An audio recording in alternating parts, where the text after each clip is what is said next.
చేస్తున్నాము.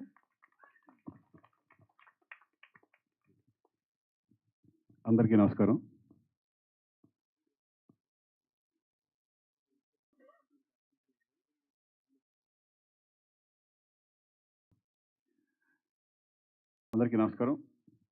కరెక్ట్‌గా 27 ఇయర్స్ అంటే 1999 అనుకుంటా రిలీజ్ అయిన సినిమా. నాకు బాగా గుర్తు. ఎందుకంటే అంతకుముందు సినిమాలు నాకు కొన్ని డిసప్పాయింట్ అయినాయి. తర్వాత రామానాయుడు గారు పిలిచి ఇలా చంద్రమహేష్ దగ్గర ఒక సబ్జెక్ట్ ఉంది, చాలా బాగుంది. పోసాని కృష్ణమురళి సబ్జెక్టు విన్నాను. చాలా బాగుంది శ్రీకాంత్ నీకు అని చెప్పగానే ఇంకా ఆ టైంలో అసలు సబ్జెక్ట్ గురించి నాకు అనవసరం అండి, నేను చేస్తున్న సినిమా అని అన్నాను నేను. ఎందుకంటే ఆ బ్యానర్‌లో చేయడం, అలాగే సురేష్ గెస్ట్ హౌస్‌లో అనుకుంటా ఫస్ట్ టైం నేను వీళ్ళతో కలిసి నేను ఒక సబ్జెక్ట్ విన్నప్పుడు నిజంగా అదృష్టంగా ఫీల్ అయ్యాను. ఆ టైంలో నాకు ఇటువంటి సబ్జెక్ట్ రావడం అనేది కెరియర్‌కి చాలా హెల్ప్ అయింది నాకు ఆ ఫిలిం. అంటే కాన్ఫిడెన్స్ పెరిగింది. పర్ఫార్మెన్స్ వైజ్‌లో కూడా. అప్పటి వరకు కొన్ని కొన్ని సినిమాలు చేసినా కూడా 'ప్రేయస్ రావే' అనేది నాకు నా సినిమా కెరియర్‌లో one of the best movie.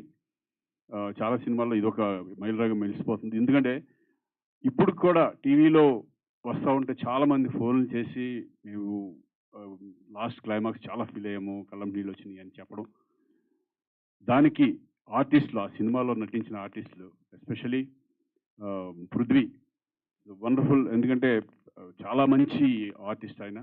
ఆయన నేను కలిసి చాలా సినిమాల్లో 'పంచదార చిలక' కూడా చాలా పెద్ద క్యారెక్టర్ చేశారు ఇద్దరు కలిసి. Wonderful artist, wonderful human being, ఒక మంచి ఫ్రెండ్. అలాగే మా బావ శివాజీ.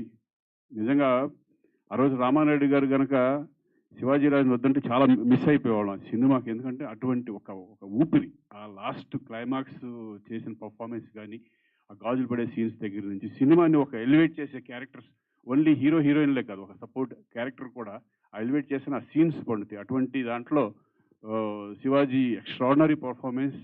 ఒక రకంగా నేను అన్నాను, రే బాబా నేను కాదు చేసింది అక్కడ, నువ్వే మమ్మల్ని లేపేవు సినిమాలో ఒక హీరోగా అని చెప్పడం జరిగింది.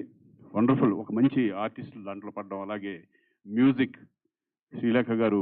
మీది ఫస్ట్ సినిమా అదే అంతకుముందు చేసే తాజ్మహల్ మర్చిపోయాను, అది నాదే. అదే తాజ్మహల్ తర్వాత అవును ప్రేయస్ రావే. వండర్ఫుల్, మీ రెండు సినిమాలు మంచి మ్యూజిక్ ఇచ్చారు. ఇప్పటికీ కూడా కొన్ని రీల్స్ చూస్తుంటే నీకోసం మేము ఎక్కడ నడిచి వెళ్ళినా ఆ సాంగ్ వేయడు, లేకపోతే నేను మా మిసెస్ కలిసి వెళ్తుంటే ఆ సాంగ్ వేయడు, లేకపోతే ఏ హీరోయిన్ పక్కన ఉండి ఆ సాంగ్ వేసాడు, ఇది జరుగుతూ ఉంటుంది. ఎందుకంటే అలా నిలబడిపోతాయి కొన్ని సినిమాలు, కొన్ని సాంగ్స్ అలా నిలబడిపోతాయి ఎన్ని డెకేడ్స్ అయినా సరే. అలాగే మెయిన్ చంద్రమహేష్ గురించి చెప్పాలి. The first time director.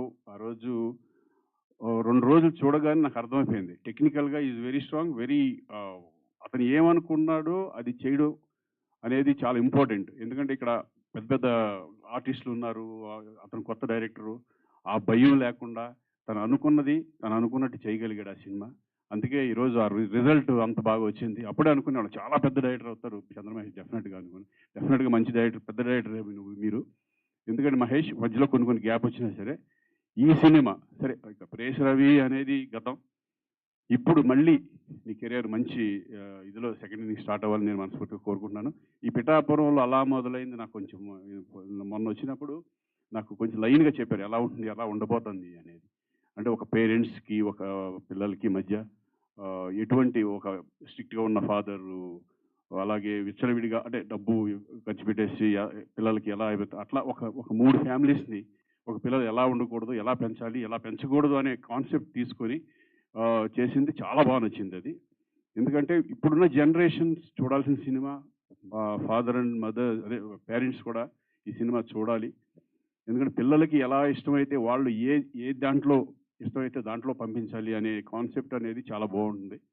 So డెఫినెట్‌గా ఈ సినిమా మంచి విజయం సాధించాలని నేను మనస్ఫూర్తిగా కోరుకుంటున్నాను. ఎందుకంటే ఒక మంచి కంటెంట్ ఉన్న సినిమా డెఫినెట్‌గా ప్రేక్షకులు ఆదరిస్తారు. నేను మళ్ళీ చాలా రోజుల తర్వాత మళ్ళీ నువ్వు నా దగ్గర రావడం, నేను రావడం, మళ్ళీ ఇంకో సినిమా చేద్దాం. 'ప్రేయస్ రావే 2' అని కాదు గానీ, ఎందుకంటే that is land mark film అది నాకు తెలిసి. ఎందుకంటే ఒక ఒక ఫిల్మ్, ఆ ఫిల్మ్ మళ్ళీ 'ప్రేయస్ రావే 2లు, 3లు అనేది నాకెందుకు గానీ, మళ్ళీ మనం ఒక సినిమా 'ప్రేయస్ రావే' కంటే గొప్ప సినిమా చేద్దాం అనుకుంటున్నాను నేను. నువ్వు 'ప్రేయస్ రావే 2' అనుకున్నావా? నేను చనిపోయాను కదా, నేను 2 ఎట్ట చేస్తావు దాంట్లో? ప్రభు అంతే కదా. దాంట్లో చనిపోయాను కదా, 2 ఎలా వస్తుంది? పెళ్ళే చేసుకోలేదు, కొడుకు ఎక్కడ వస్తాడు రా?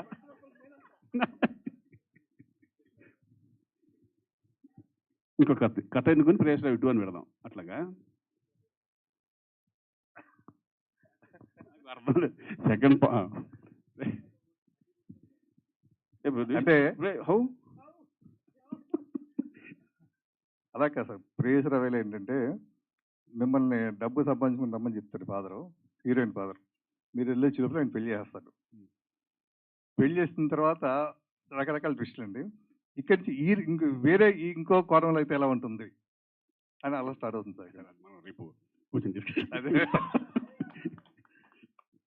So wonderful. డెఫినెట్గా మంచి మళ్ళీ నాకు ఎప్పుడు అనుకునేవాడు మధ్య మధ్యలో ఇంటికి మళ్ళీ చంద్రమహేష్ మళ్ళీ మంచి సబ్జెక్ట్ తీసుకుని మనం చేయించుకోవాలి. ఎందుకంటే ప్రేయస్ రవి తర్వాత ఎప్పుడైతే ఒక ఫిల్మ్ హిట్ అయిందో మళ్ళీ అదే డైరెక్టర్ కాంబినేషన్ అయితే కనుక చాలా బాగా రిసీవ్ చేసుకుంటారు ఆడియన్స్ అండ్ పబ్లిసిటీ కూడా బాగుంటుంది అనేది నా కాన్సెప్ట్.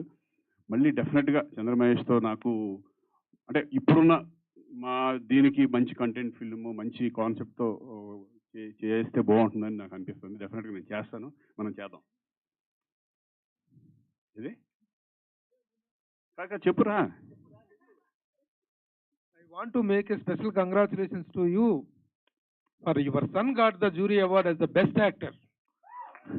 నిన్న జ్యూరీ అవార్డ్స్లో అక్కడ తను వచ్చేసి ఆంధ్ర హృతిక్ రోషన్ ఎంత అద్భుతంగా ఉంటాడు, ఎంత గొప్ప పర్ఫార్మెన్స్ చేశాడంటే సినిమాలో, ఛాంపియన్ సినిమాలో.